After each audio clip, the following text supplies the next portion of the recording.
Israel is tightening its grip on Gaza City. This is the moment a Palestinian child was hit by shrapnel.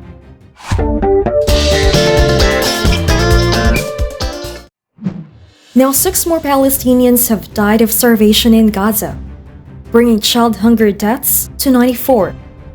Food queues stretched for miles, and nearly 100 Palestinians were killed seeking a single meal. This is state-imposed famine, enabled by US weapons, funded by American taxpayers. Tonight, from deadly bombings on aid centers to political failures, this is the truth behind Gaza's siege.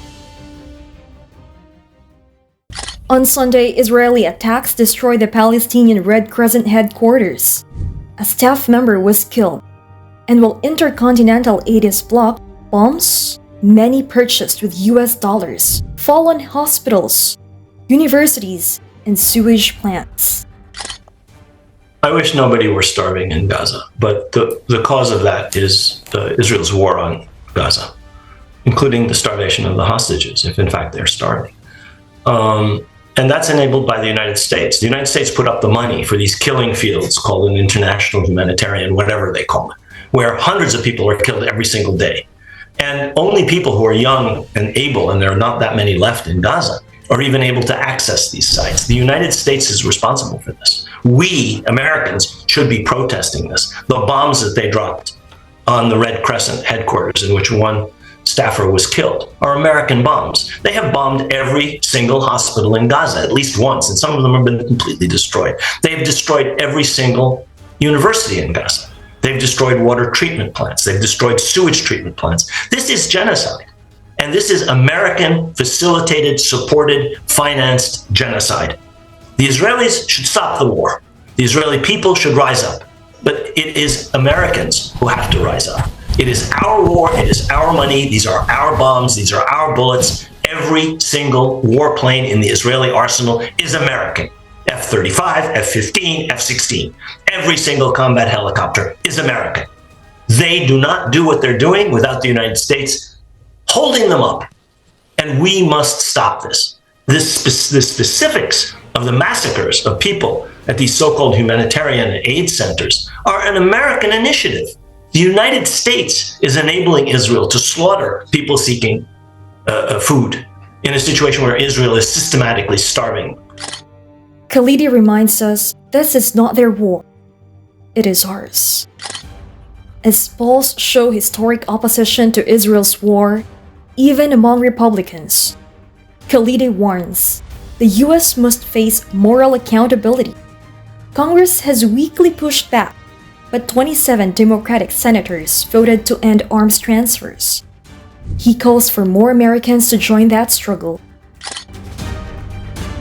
Meanwhile, in the West Bank, the body of Palestinian activist Oda Valin is still withheld by Israeli authorities. His family has been detained. Dozens of women have started a hunger strike, demanding justice, all while the alleged killer walks free.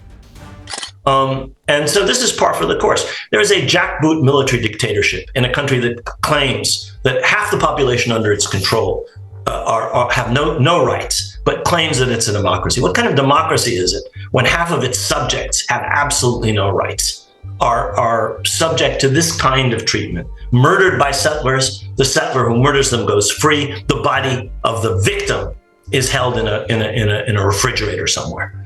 So this is typical of the absolute trampling on Palestinian rights all over Palestine, whether we're talking about people actually being subject to starvation and death in Gaza, or whether we're talking about people driven out of their homes in Jenin refugee camps in the southern part of the West Bank, or in Jerusalem. Or we're talking about this kind of ridiculous arbitrary detention. Imagine a man is killed, they won't let the family hold a funeral, and they arrest members of his family, and the perpetrator goes free. In New York, Jewish Americans and progressive leaders were arrested, demanding an end to US funding for Israel's siege. Council members, protesters, and celebrities wore shirts reading, "Stop arming Israel, stop starving Gaza." Are you getting arrested? We're gonna stay here until they take us out. Why? Because we have to end the humanitarian crisis in Gaza right now. It hasn't been 2 weeks, 2 months. It has been far, far too long, and our government is funding this genocide.